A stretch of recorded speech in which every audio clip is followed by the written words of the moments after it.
자, 오늘 우리에게 주신 하나님 말씀, 우리 계속해서 로마서 1장 14절부터 17절까지의 말씀입니다.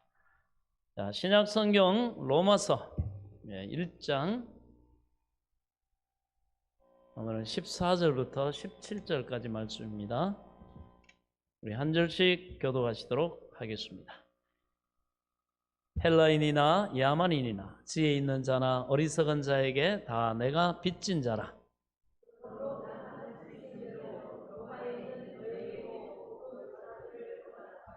내가 복음을 부끄러워하지 아니하노니 이 복음은 모든 믿는 자에게 구원을 주시는 하나님의 능력이 됨이라.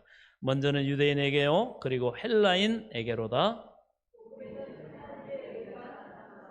믿음으로 믿음에 이르게 하나니 기록된 바 오직 의인은 믿음으로 말미암아 살리라 함과 같으니라.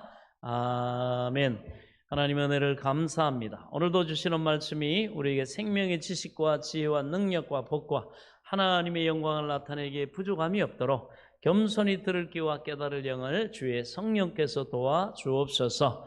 말씀이 지혜와 능력이 되게 하옵소서. 예수 그리스도의 이름으로 기도하옵나이다. 아멘. 할렐루야. 오늘은 복음을 부끄러워하지 아니하노니 라는 제목으로 함께 은혜를 나누도록 하겠습니다. 우리가 지난 시간에 우리가 바울이 로마에 복음을 전하게 되는 그런 과정, 또 그것이 자기의 계획과 자기의 뜻과 자기의 능력으로 된 것이 아니라 하나님께서 모든 때를 주관하시고 또 모든 방법도 하나님이 주관하시고 바울은 그저 성령의 인도를 따라 겸손히 추수꾼의 주인 되신 주의 성령의 인도를 존중하고 멈추라 하면 멈추고 기다리라 하면 기다리고 담대하게 복음을 전하라 하면 복음을 전함으로 말미암아 자기가 계획하거나 생각하는 것에 더 지나도록 하나님이 풍성한 구원의 열매를 이방을 구원하는, 또 자기가 순교당하고 나서 주님 앞에 서고 또 주님과 함께 자기가 순종해서 뿌린 그 씨앗이 온 천하에 복음이 전파되는 그 열매를 거두는 그러한 모습을 지금도 그런 주님과 함께 지켜보고 있다는 사실입니다. 할렐루야. 그러면 우리의 삶도 여러분 바울과 같이 하나님이 우리의 모든 생사복을 주관하실 뿐만 아니라 우리에게 모두에게 공통적으로 두신 너희는 가서 모든 족속으로 제자를 삼아 아버지와 아들과 성령의 이름으로 세례를 주고 내가 너희에게 분부한 모든 것을 가르쳐 지키게 하라. 볼지어다 세상 끝날까지 내가 너희와 항상 함께 있으리라. 이 지상 대명령이라고 그럽니다. 이거는 목사에게만 직분자에게만 주신 명령이 아닙니다. 예수 그리스도를 나의 구주 하나님으로 믿어 구원받은 영생을 얻은 하나님의 자녀가 된 우리 모두에게 공통적으로 주신 하나님이 주신 지상 대명령, 가장 큰 명령, 우리 인생의 어떤 목적보다도 이 목적이 가장 우선시 돼야 됨을 여러분 깨달을 수 있길 바랍니다. 그래서 우리는 항상 무엇을 입든지 먹든지 마시든지 다 이 하나님의 명령을 순종하고 이루는 여러분 하나님의 뜻 안에서 하나님의 영광을 위해 살아가야 되는 그런 존재임을 깨달을 수 있길 바랍니다. 복을 받고 능력을 받고 여러분 대단히 유명하고 이런 사람만이 아닙니다. 누구든지 어떤 자리에 있든지 여러분 때를 따라 때를 얻든지 못 얻든지 복음을 전하고 예수의 증인으로 우리가 그 복음을 흘려보내는 통로 역할을 할 때 하나님이 먼저 그의 나라와 의를 구하는 우리의 모든 삶에 이 모든 입는 거 먹는 거 살아가는 데 필요한 또 다양한 상황 속에서 필요한 능력을 하나님이 이 모든 것을 더하시는 하나님의 역사로 채워주시는 줄 믿으시기 바랍니다. 그래서 우리는 뭐예요? 부족함이 없으신 하나님. 하나님이 우리의 삶에 부족함이 없게 하셨다. 우리는 늘 그렇게 고백하게 될 줄로 믿습니다. 그리고 겸손히 바울과 같이 복음의 증인으로서 내가 순종하면서 나아갈 때 참으로 하나님께서 놀랍게 은혜를 베푸셔가지고 하나님이 또한 하나님의 계획 속에서 그 일이 이루어진다는 사실을 우리가 발견하고 우리가 너무너무 노심초사하지 않도록 하나님께 맡긴 우리의 모든 삶의 여정, 우리가 순종하며 나갈 때 하나님이 알아서 인도해 주신다. 여러분, 그러므로 우리는 세상이 어떻게 변하든지 우리는 노심초사하며 사는 그런 사람이 아니요, 항상 어떤 상황에 있었든지 마음의 평강을 얻고 하나님이 나와 함께 하시매 여호와는 나의 목자시니 내게 부족함이 없으리로다. 부족함이 없으신 하나님을 날마다 경험하는 저와 여러분 될 수 있기를 축원합니다. 자, 오늘 이 바울은 우리에게 또 이렇게 고백합니다. 헬라인이나 야만인이나 지혜 있는 자나 어리석은 자에게 다 내가 빚진 자니라. 여기서 말하는 헬라인이라는 사람들은요, 그 당시 교육을 많이 받고 헬라어를 쓰고 그리고 철학적인 지혜가 많았기 때문에 로마 제국 내 유명한 주류를 이룬 사람들, 이 사람들을 헬라인이라고 헬라어를 쓰는 사람들이 많죠. 그렇게 칭했습니다. 그리고 또 이 야만인은 유명하지 못한 비주류의 사람들, 로마가 정복한 그런 변두리의 속국들, 그리고 헬라어를 사용하지 않는 사람들, 이 사람들을 야만인이라고 그렇게 말했습니다. 그래서 로마 변방인 이방인들을 헬라어를 사용하지 않는 사람들 이렇게 표현을 했습니다. 또 지혜 있는 자나 어리석은 자에게 다 내가 빚진 자니라. 여러분, 우리 말에 빚진 죄인이란 말이 있습니다. 요즘은 그렇지 않지만 양심이 고운 사람들은 빚을 지고 남에게 신세를 지면 그것을 갚기 전에 마음이 편하지 않고 그것 때문에 늘 고민을 하고 그리고 그 빚 때문에 잠을 못 자고 심지어는 나중에 빚의 그 중압감을 못 이겨가지고 자살한 사람들도 있습니다. 그 정도로 이렇게 부담감이 있다는 얘기죠.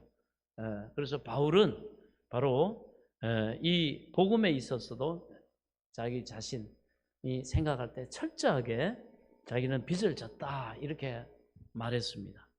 그럼 누구에게 빚졌느냐? 우리 주님께 빚졌죠. 바울도 빚졌고 우리 모두도 예수 믿는 사람은 다 주님께 빚이 있습니다. 예수님이 오셔서 그 몸을 찢고 피를 흘려가지고 혼자 피땀을 흘려서 우리를 위해서 구원받을 그 일을 다 하시지 않았습니까?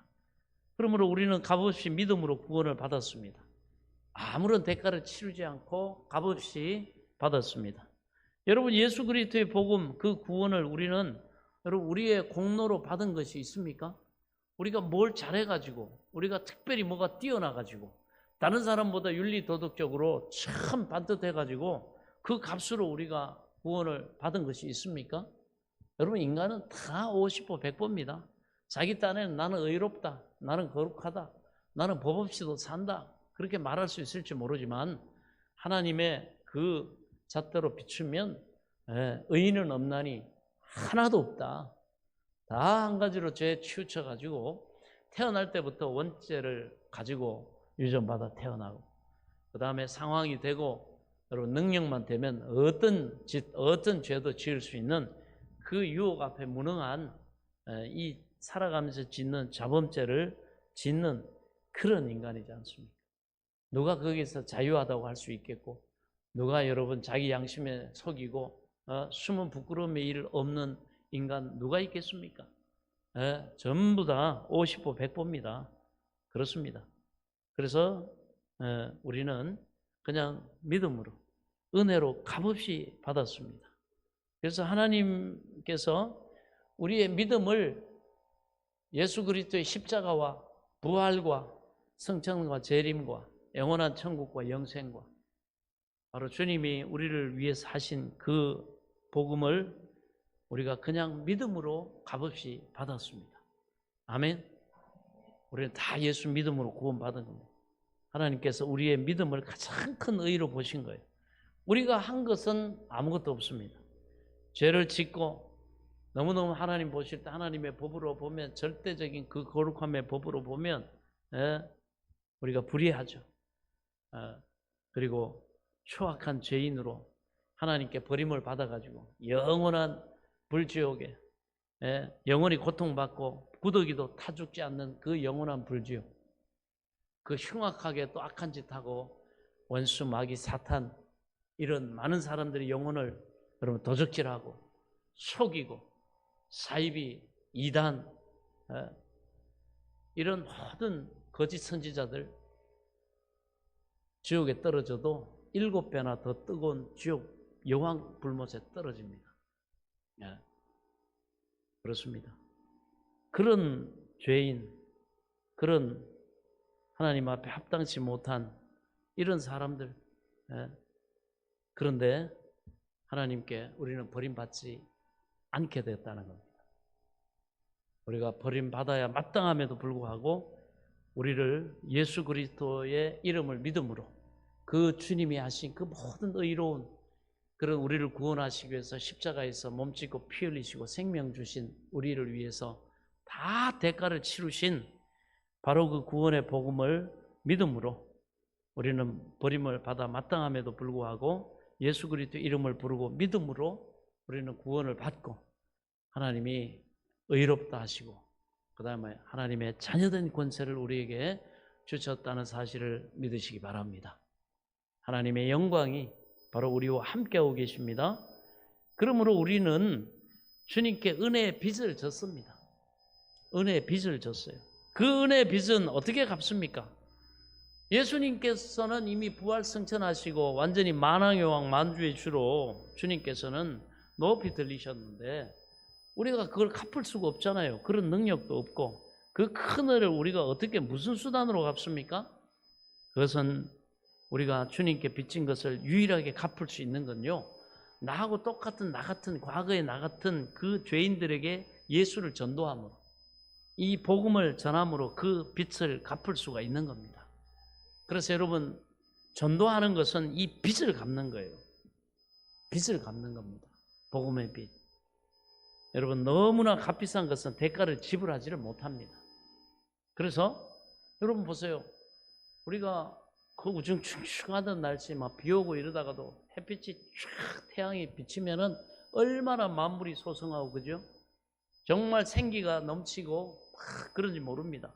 그런데 그 태양빛을 돈 주고 살 수 있습니까? 전기는 뭐 사람들이 수력 발전이다 뭐 모터 돌려서 발전시킨다 해가지고 이거는 그러나 영원하지가 않잖아요. 가치가 없기 때문에 돈 주고 살 수 있어가지고 전기세 내지만 여러분 햇빛세 내는 사람 있습니까? 태양세 내시는 분 있어요? 네, 없습니다. 하나님이 햇빛을 주시는데 햇빛세 그런데 왜 안 냅니까 우리가? 하나님 앞에 나올 때 뭐 햇빛세입니다 뭐 안 나잖아요. 햇빛 없으면 여러분 우리가 못 삽니다.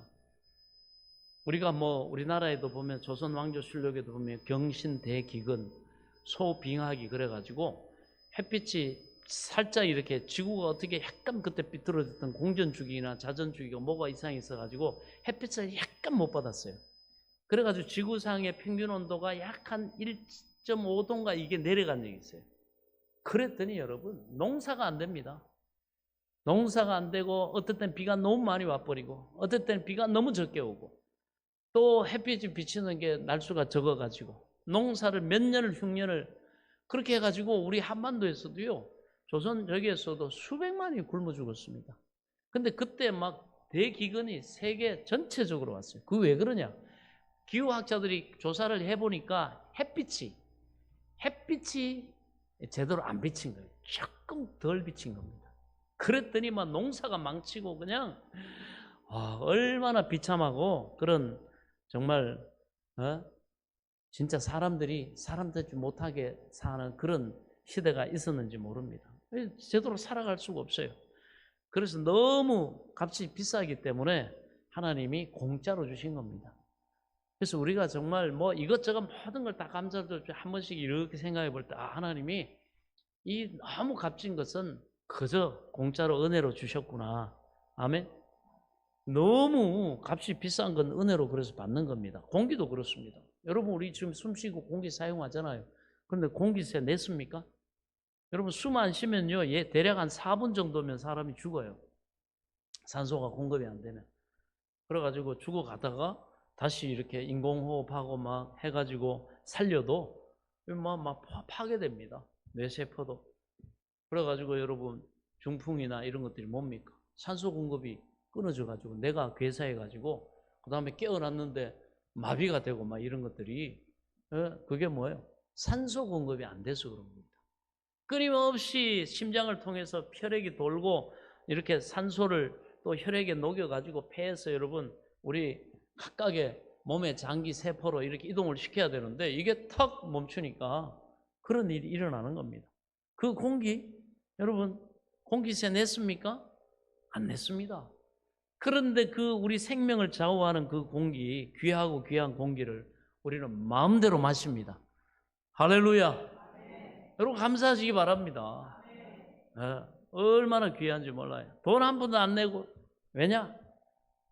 너무 귀하기 때문에 돈으로 계산할 수가 없습니다. 그러니 그냥 은혜로 받는 거예요. 그래서 우리는 감사할 줄 알아야 되는데 이 감사할 줄을 모릅니다. 인간들이. 너무 커가지고 거저 주신 거는 그냥 원래 뭐 내 거지 뭐 이렇게 생각합니다. 예, 그렇지 않다는 거예요. 우리는 하나님 앞에 무한 감사해야 될 줄로 믿습니다.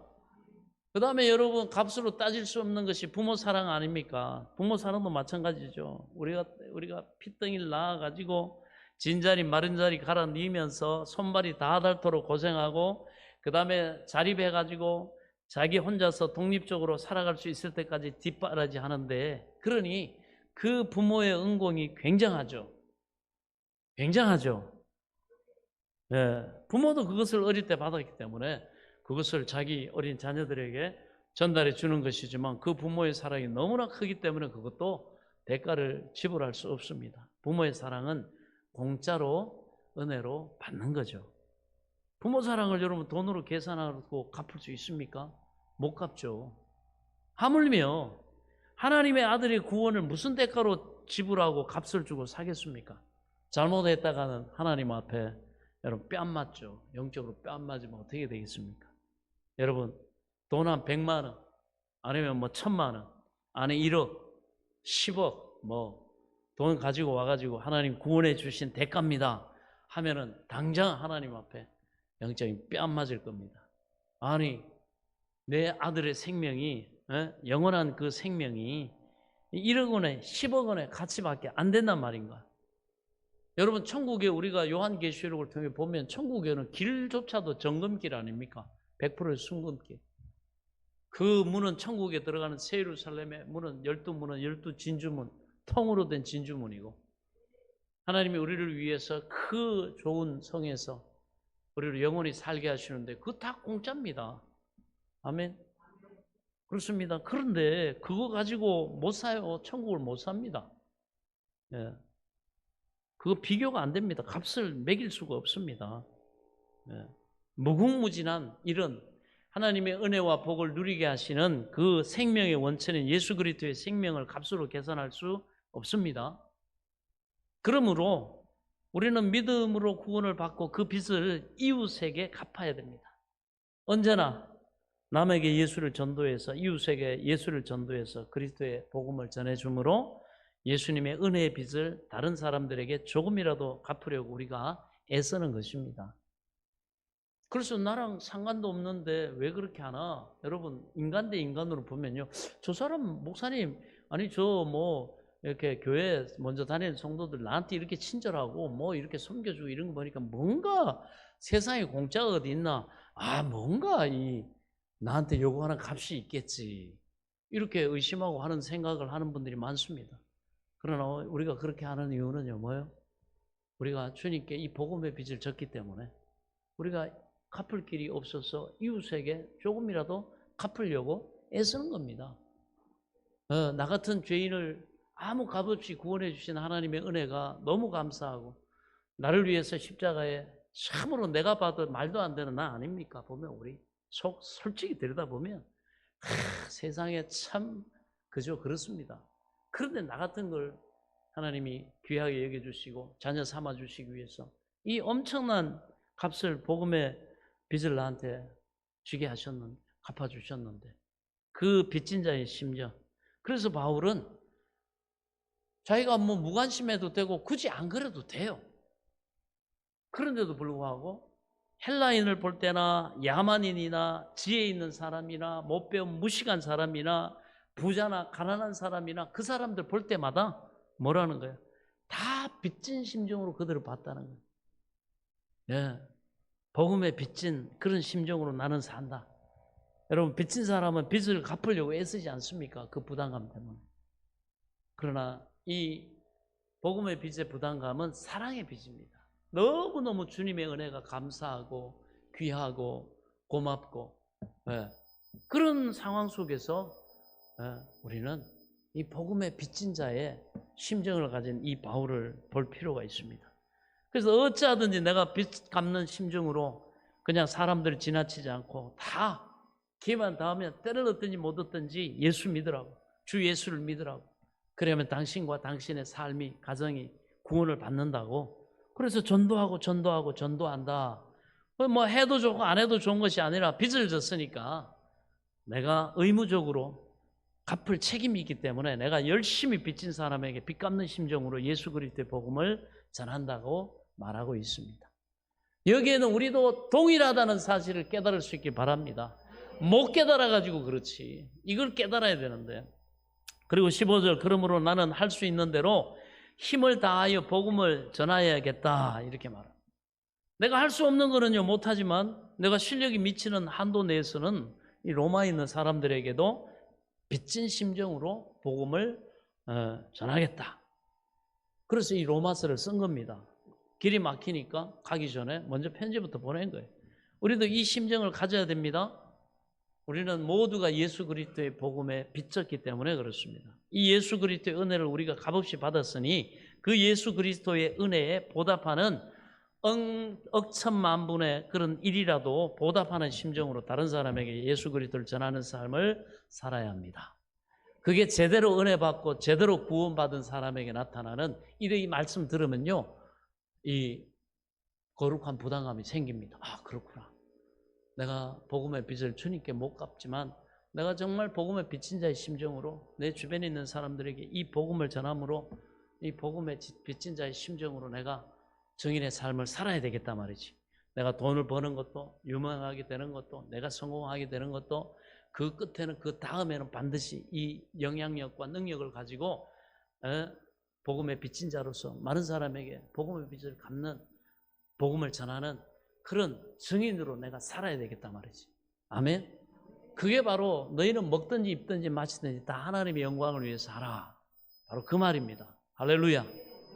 그렇습니다. 우리는 다 이 복음의 빚을 지고 있습니다. 그래서 뭐 해도 좋고 안 해도 좋다, 그런 정도가 아닙니다. 주님께 받은 은혜를 감사함으로 마음속에 생각하면 할수록 그 은혜의 보답으로 다른 사람에게 복음을 전하는 일이 우리가 거기에 힘을 써야겠습니다. 자, 16절에 보면, 자, 16절은 같이 한번 읽어볼까요? 자, 16절 시작.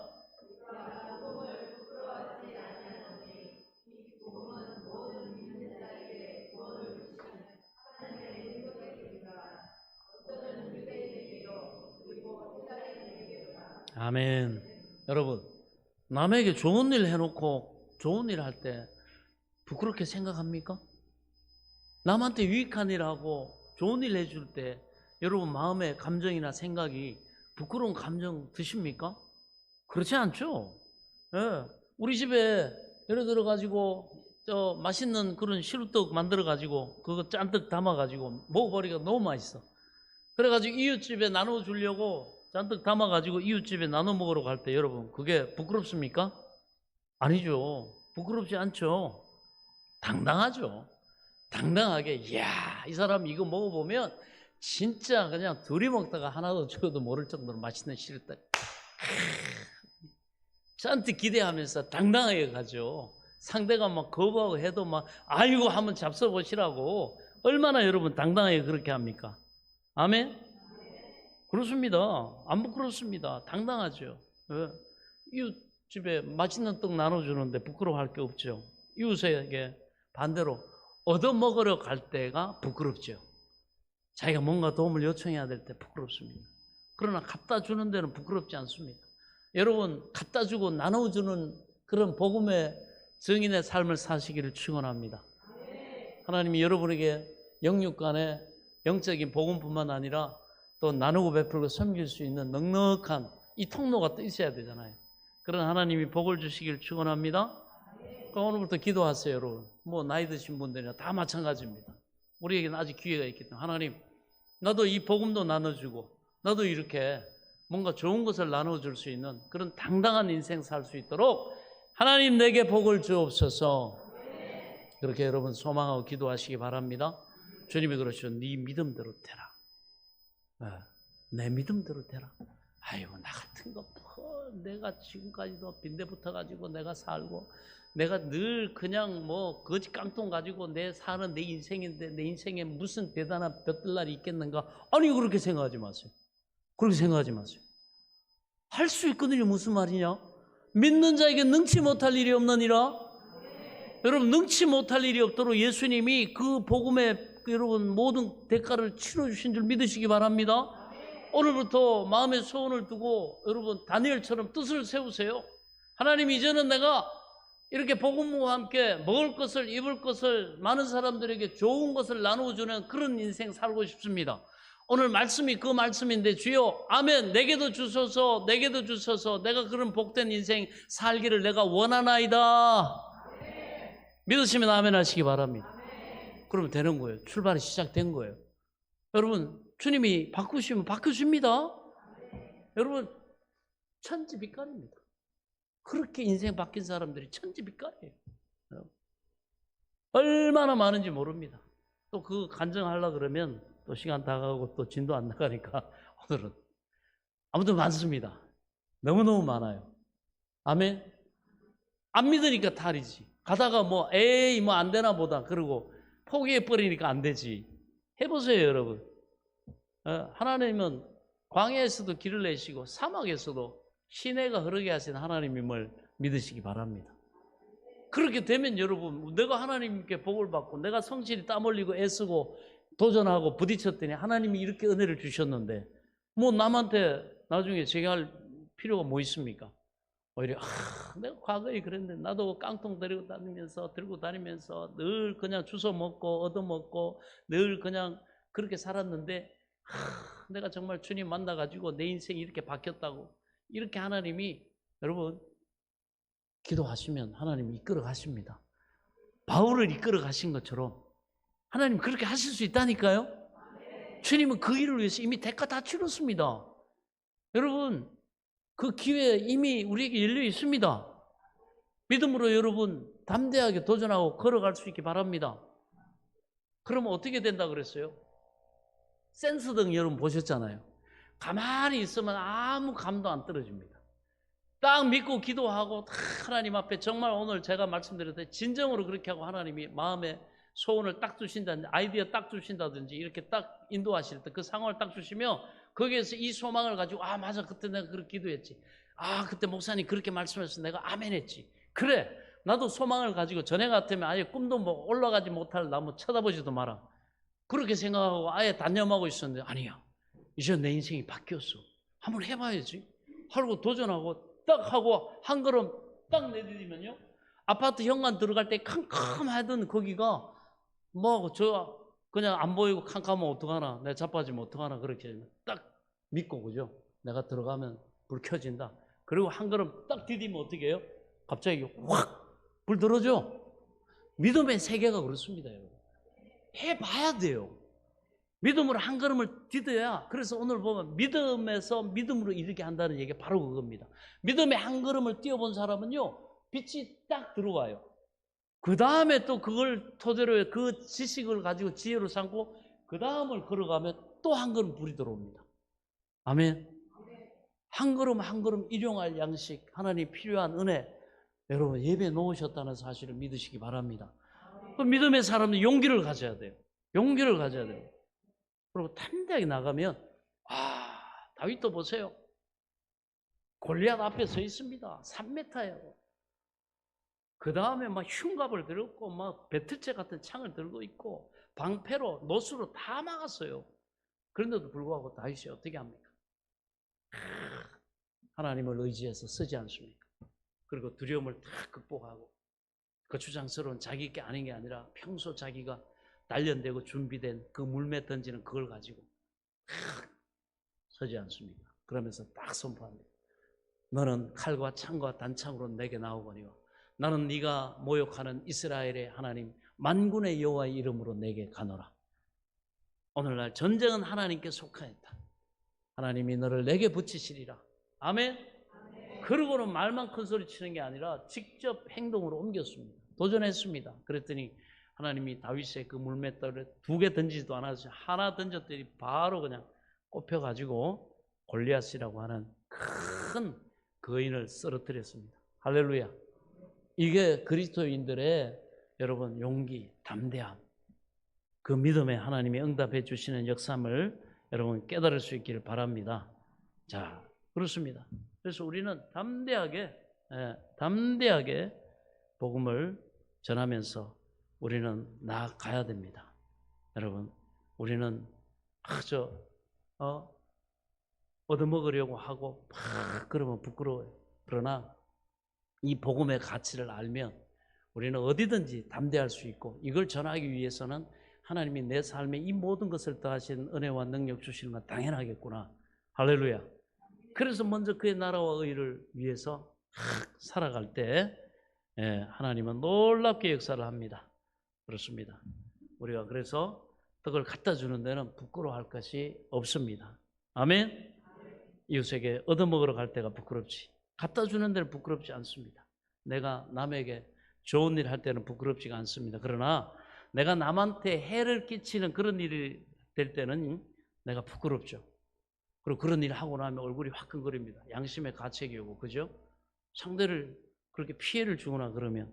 그러나 뭐 그것도 안 그런 사람도 있어요.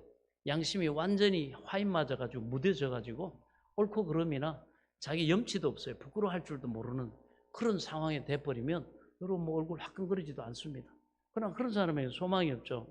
그러나 예수 그리스도의 복음을 전하는 것은 이처럼 이웃에게 해를 주는 그런 일이 아니고, 우리가 이웃에게 해줄 수 있는 가장 좋은 일임을 깨달을 수 있길 바랍니다. 그래서 세상의 선물 중에서 최고의 선물이요, 이웃에게 내가 해줄 수 있는 최고의 좋은 일을 해주는 것입니다.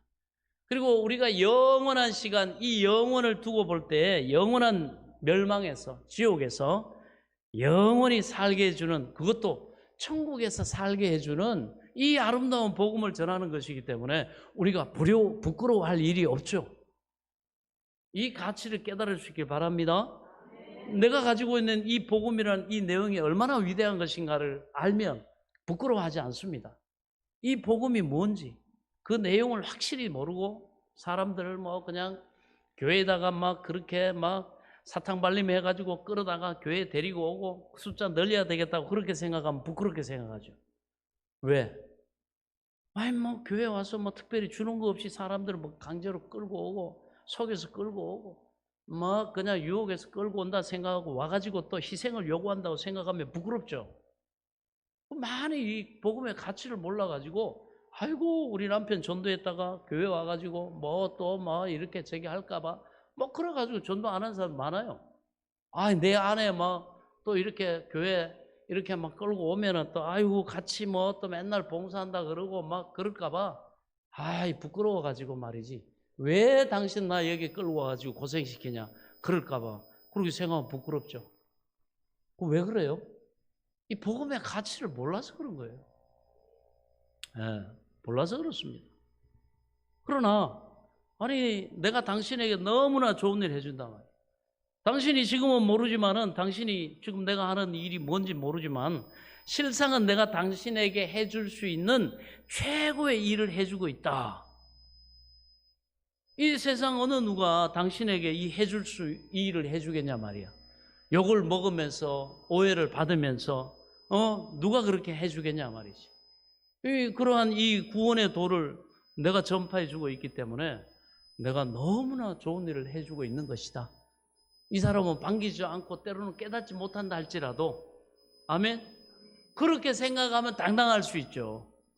그렇게 생각하면 당당합니다. 아유 막 초청잔치에 목사님 전도해가지고 왔더니 목사님 뭐 그냥 뭐 재밌는 얘기나 좀 하고 기분 좋게 해줘가지고 다음에도 또 오도록 막 이렇게 했으면 좋겠는데 목사님 막 심각하게 막 죄에 대해서 얘기하고 막 죽음에 대해서 얘기하고 설교는 왜 이렇게 또 길어지고 막 데리고 온 사람 눈치 보이고 아이고 미안해 죽겠네.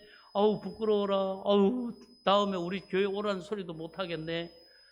여러분 그 사람 다음에 나오는지 안 오는지 그건 우리하고 상관이 없어요. 한 번 주어진 기회가 끝일 수도 있단 말이에요. 그러면 주의 종이 이 복음의 내용을 전달을 해야 성령이 역사해야 회개가 일어나고 거듭남이 일어나는데 여러분 그거 부끄러워하면 되겠습니까? 얼마나 모시고 우리 성도들이 저한테 눈총을 주는지 몰라요. 목사님 좀 빨리 끝내라고. 이 사람 이래가지고 다음에 오겠냐고 뭐 이런 소리 하고. 부끄러워하면 안 돼요, 여러분. 팽태하게 성령이 주관하신 대로 전해야죠. 왜? 그 사람에게 마지막 기회가 될 수 있고 부끄러워할 필요가 없어요. 좀 지루하고 좀 화장실도 좀 억지로 참고 그랬다 할지라도 그 사람이 그 시간 전해지는 복음을 듣고 거듭난다고 한다면 그거는 부끄러운 일이 아니고 그 사람 인생에 가장 큰 선물을 준 시간이었다는 사실을 깨달을 수 있길 바랍니다. 그리고 당당해야 됩니다, 우리. 아멘. 근데 성도들이 못 깨달아 가지고 말이죠. 뭐 교회 무슨 재밌는 뭐 보러 옵니까? 쇼 보러 옵니까? 예배 막 프로그램 막 재미있고 막 깔깔대고 그거 여러분 TV 틀면은 뭐 여러분 요즘 너무 잘 나오는데 교회는 그런 데 아닙니다. 죽어가는 영혼들, 지옥을 향해 가는 영혼들, 여러분 자기가 어디 서 있는지도 모르고 어디로 향해 가는지도 모르고 하나님이 얼마나 자기를 위해서 위대한 일을 해놓으셨는지도 모르고 그렇게 깜깜이가 돼가지고 지옥을 향해 가는 그들에게 복음을 전함으로 그들에게 영원한 생명의 선물을 주는 그러한 자리요, 시간이요, 일이기 때문에 여러분 부끄러우지 않는 당당함이 있기를 축원합니다. 그렇습니다. 우리가 좋은 일 해주는데 얼마나 이 세상 누구도 해줄 수 없는 일을 이 부당함을 가지고 지금 하고 있단 말이지. 내가 너무 좋은 일 해주는 것이다. 그렇게 생각하면 당당할 수 있습니다. 그래서 제가 끝까지 그렇게 전하는 거예요. 어쩔 수가 없습니다. 하나님이 성령을 통해 제 달란트를 사용하시기 때문에 그거는 여러분 원하는 사람의 그게 맞추는 게 아니에요. 아멘? 그렇습니다. 이 가치를 알면 우리는 당당할 수 있어요. 회개하고 예수 믿으라고. 예수 믿으라고. 아멘? 예. 그 사람이 뭐 나한테 욕을 하더라도 내가 좋은 일 해주고 욕먹는 거는 부끄러울 게 없습니다. 오히려 뭐 시껏 잔뜩 이렇게 해가지고 돈도 쓰고 막 해가지고 불러놓고는 복음도 못 전하고 눈치 보다가 그냥 뭐 그러다가 끝내면 그건 진짜 부끄러운 일이에요. 때로 그 사람들이 갔더니 목사님 막 재밌는 얘기하고 너네 교회 뭐 재밌더라. 예배 갔더니 뭐 부담감도 없고 뭐 목사님 막 그렇게 막 코미디언들 막 뺨치더라. 그래서 제가 복음을 못 전했어요. 그거는 정말 부끄러워요. 등신같이 그 값을 치르고 하나님이 주신 그 기회에 복음도 못 전하고 그게 부끄러워가지고 눈치 보느라고 그냥 세상 코미디언 흉내내다 끝났냐? 정말 부끄러운 일이에요, 그거는. 아멘? 그렇습니다. 그러나 우리가 욕을 얻어먹어도 여러분 복음을 전하면 그거 부끄러운 일 아닙니다. 아멘? 그래서 바울은 내가 복음을 부끄러워하지 않는다. 왜?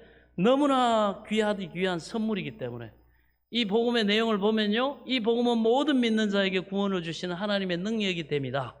믿기만 하면 모든 사람에게 구원을 주시는 하나님의 능력이 됨이니라. 이것이 복음의 내용입니다. 여러분, 이 구원을 주신 하나님의 능력이요, 이 구원이라고 하는 것은 여러분 죄에서 구원하는 것만 구원이 아닙니다. 병도 고쳐주고 실제로 예수님이 하셨던 일처럼 생활도 보호해주고 영혼이 잘된 같이 범사가 잘되고 우리의 삶의 영육간에 강건함이 있고 생명을 얻되 하나님이 넘치게 얻도록 이 전체를 합쳐서 구원이라고 합니다. 그래서 이 구원이라고 하는 것은 영혼 구원만이 구원이 아니라 그렇다고 하면 이 신약 성경에서 예수님도 병 고쳐주시고 난 다음에 안심하라.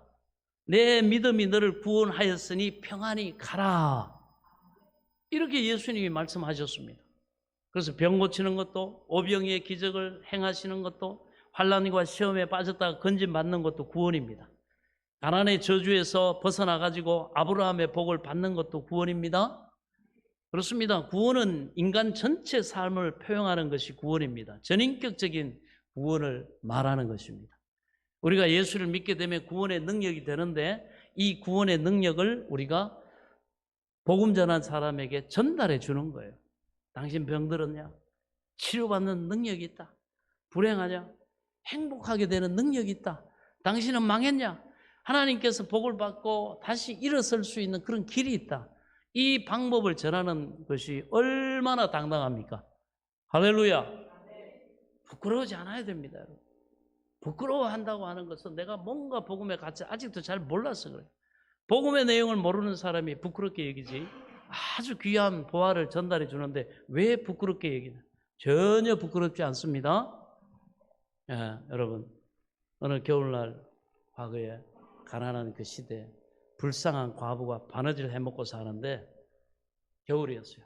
밖에 눈은 오고 애들을 데리고 조그만 화로에다가 인두 꽂아놓고, 옛날 작은 인두 가지고 푹 물 뿌리고 이렇게 데리고 이렇게 했지 않습니까?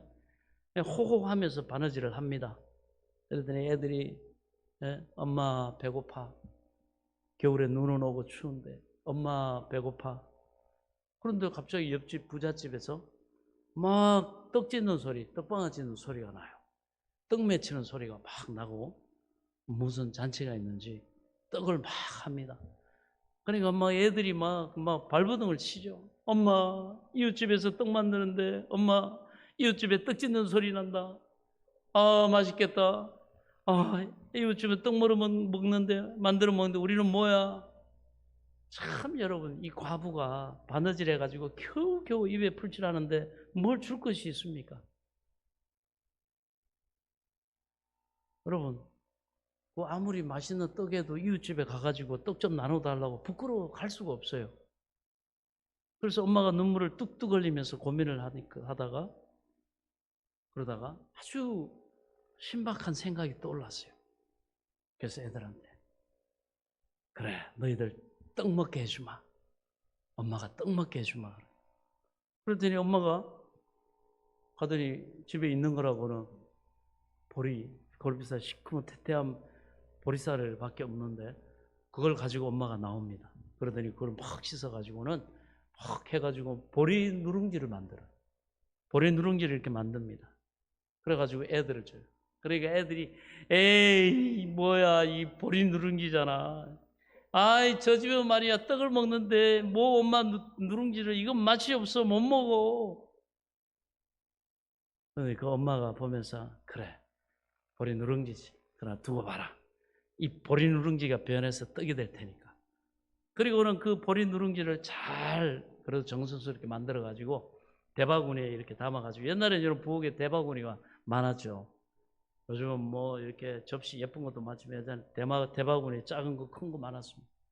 거기에다가 탁 이렇게 대바구니에 어떻게 보면 부잣집 같은 개도 안 먹는 그런 보리 누룽지, 시커멓태태한 그 보리 누룽지를 넣고는 맏딸 보고 얘기합니다. 얘야, 이웃집에 가서 우리 엄마가 눈도 오고 날도 춥고 궁금해서 이 보리 누룽지를 만들었는데 너무너무 먹어보니까 너무너무 맛있어가지고 좀 나눠 먹자고 우리 엄마가 갖다 드리래요. 그리고 가져가라. 그래가지고 딸을 보냅니다. 여러분, 빈 바구니 들고 가면요, 부끄러워서 못 갑니다. 거지 아닙니까? 그죠? 얻어먹으러 가는 거지잖아요.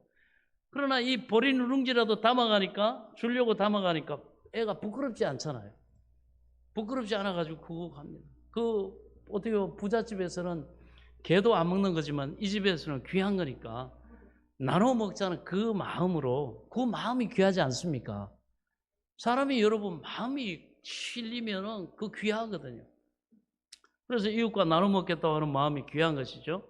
그러니까 심부름 가는 애도 빈 바구니 들고 가라 그러면 안 가. 창피해서 안 가. 막 그러는데 가라. 우리 집에서 만들었는데 너무 맛있어서 어머니가 나눠 먹자고 드리래요. 그 말만 하고 갖다 드려. 그 다음은 아무 말 하지 말고. 그래서 얘가 그거를 들고 그 부잣집 대문을 두드립니다. 그러니까 하인 나와가지고 그걸 들고 주인마님 앞에 가가지고 엄마가 시킨 대로, 우리 어머니가요, 날은 춥고 눈도 오고 궁금하셔가지고 이렇게 보리 누룽지 만들어서 먹으니까 너무너무 맛있어가지고 우리만 먹지 말고 이웃에게 나눠 먹자고 가져왔는데요. 그러니까 이건 뭐 완전히 새카만 보리 누룽지입니다. 그 부잣집에서는 개도 안 먹는 그럽니다. 그러나 그 안주인이 반기면서, 아이고, 그래, 엄마가 이렇게 귀한 걸 보내오셨구나. 엄마에게 고맙다고 말해라. 참 맛있게 먹겠다고 말해라. 그리고는 그 안주인이 그 집 하녀를 부릅니다. 예, 지금 그 시루에 찐 떡을 이 대바구니에다가 담아가지고 이 집에 좀 보내라. 여러분, 이런 부잣집에 넉넉함이 있죠. 이런 여러분 부자가 될 수 있기 바랍니다. 그 부잣집에서는 뭐 빈 것 못 보내잖아요. 부잣집에서 받았는데 뭘 받았든지 왔으면 또 우리 한국 문화에서는 또 보내야 되지 않습니까? 그래서 부엌에 하녀가 오라고 해가지고 가니까 김이 무럭무럭 나는 그 떡시루에서 떡을 떼가지고 잘라가지고 바구니에 잔뜩 담아가지고 주인 마누니 가서 먹어라. 그래가지고 그 불이 누룽지 담아갔는데 시루떡을 주인도 안 먹는 안 먹어본 아직 자르지도 않은 그 시루떡을 무럭무럭 김이 나는 시루떡을 가져다가 집에 와가지고 시루떡 파티를 했습니다. 우리 전래동화에 나와 있는 얘기예요. 있을 법한 얘기죠. 그래서 보리 누룽지가 시루떡으로 변했습니다. 여러분, 이 보리 누룽지라도 가져가니까 부끄럽지 않게 가져갔습니다. 근데 빈 것 가지고 가면 부끄럽지만 그걸 가져가니까 보리 누룽지가 시루떡이 되어 왔습니다. 여러분, 우리가 담아가는, 이웃에게 담아가는 이 복음은 보리 누룽지가 아닙니다. 구원을 주시는 하나님의 능력이 되시는 것입니다. 할렐루야. 큰 보화를 갖다 주는 것이기 때문에 왜 부끄러워합니까? 부끄러워할 일이 없죠. 이 상대가 몰라가지고 안 받겠다면 불쌍하지 그 사람이 불쌍한 거죠. 우리는 부끄러울 것이 없습니다. 우리가 가정에서, 이웃에서, 부모에게, 자녀에게, 형제에게, 학교에서, 직장에서 전해도 이것은 상대에게 너무너무나 잘해주는 그런 일이고 상대에게 큰 기회를 주는 것이지 그 사람에게 손해를 끼치는 것이 아니기 때문에 담대하게 복음을 전해야 하는 것입니다. 때를 얻든지 못 얻든지 전하라. 주님은 그렇게 말씀하셨어요. 이거 부끄러워할 일이 아닙니다. 오늘 이 말씀을 통해 복음의 진리를, 가치를 다시 한번 깨닫는 은혜가 있기를 축원합니다. 그리고 우리가 하나님께 나아갈 때도 그렇습니다. 하나님께서는 그저 하나님 앞에 주시옵소만 하지 말고 이 보리 누룽지라도 가지고 하나님 앞으로 감사함으로 여러분. 하나님이 없어가지고 우리한테 여러분 뭘 해라 감사로 예배 제사를 드리는 자가 나를 영화롭게 하나니 그 행위를 옳게 하는 자에게 내가 여호와의 구원을 보이리라. 이렇게 말씀하겠습니다. 주님은 정확하게 우리에게 말씀하지 않습니까? 하나님이 부족해서가 아니라 그 보리 누룽지와 같은 그릇이라도 거기에 담겨 있는 우리의 믿음과 감사와 소망의 그 마음을 하나님 받으시기를 원하시는 거예요.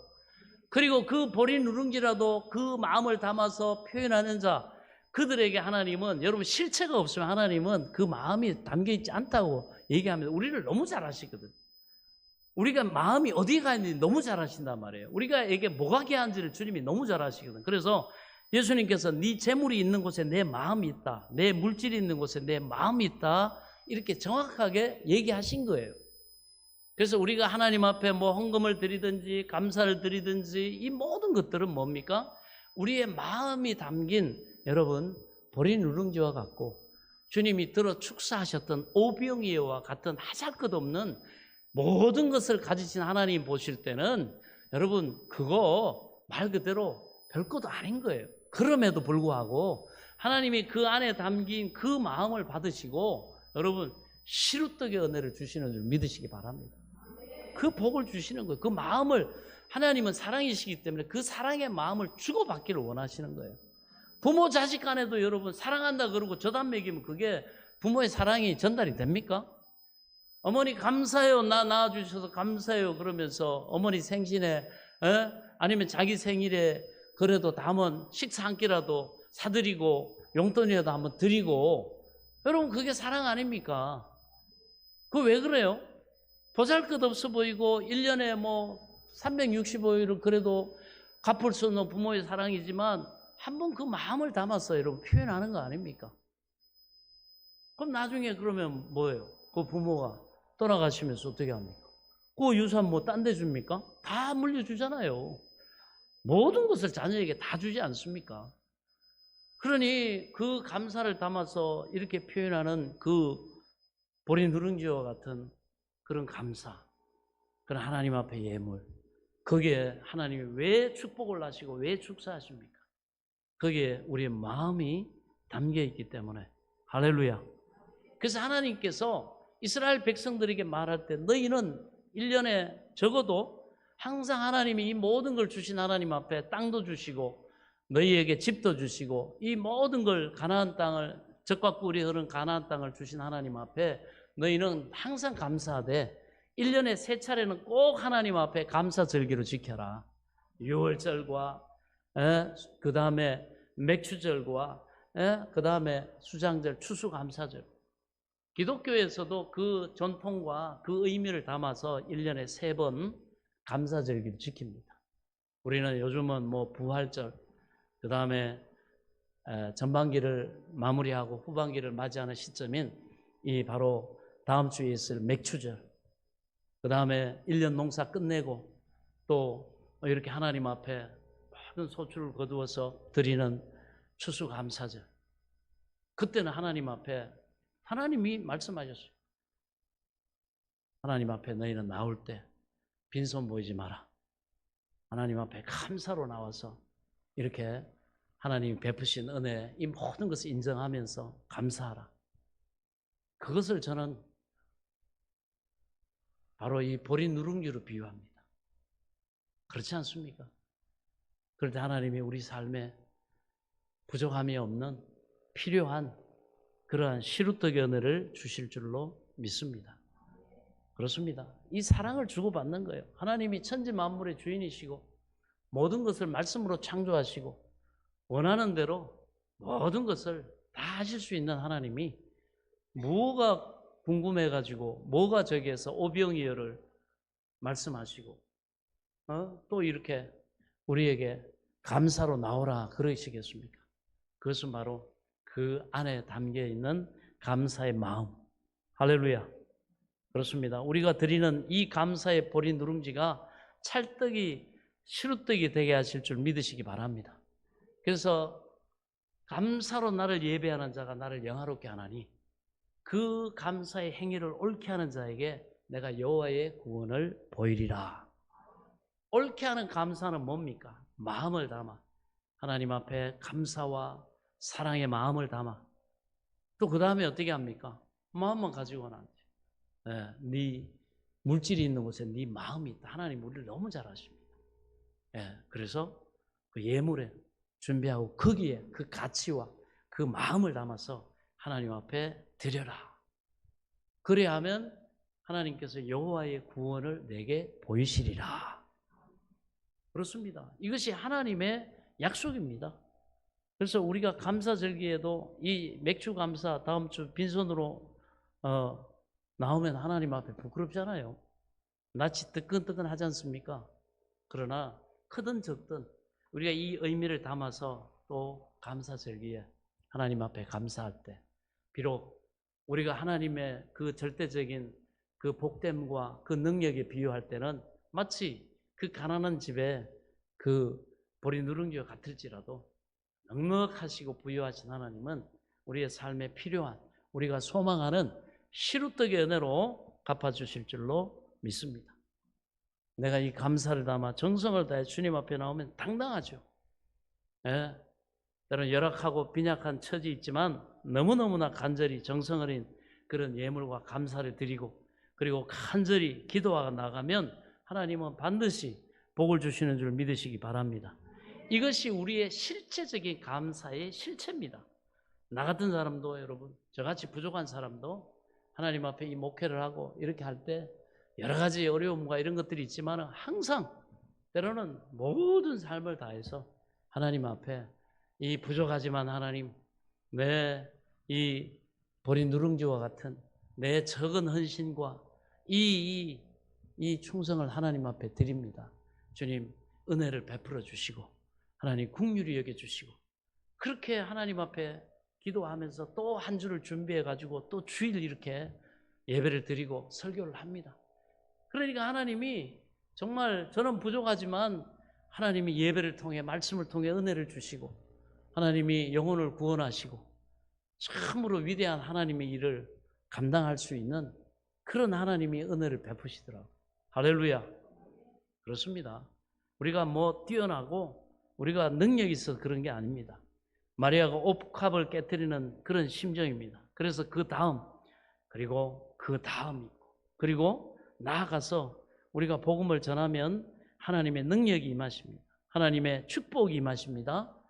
그러면 우리가 이 복음을 절대로 부끄러워하지 말아야 합니다. 사람의 일을 먼저 생각하고 사람의 눈치를 보면 안 됩니다. 여러분, 담대하게 하나님이 복의 근원이시고 하나님이 우리의 삶을 복되게 하신 능력이심에 부끄러워하지 말고 담대하게 당당하게 복음을 전하고 여러분 또 주의 말씀으로 도전을 주고 소망으로 인도하는 저와 여러분 되시기를 예수 그리스도의 이름으로 간절히 축원합니다.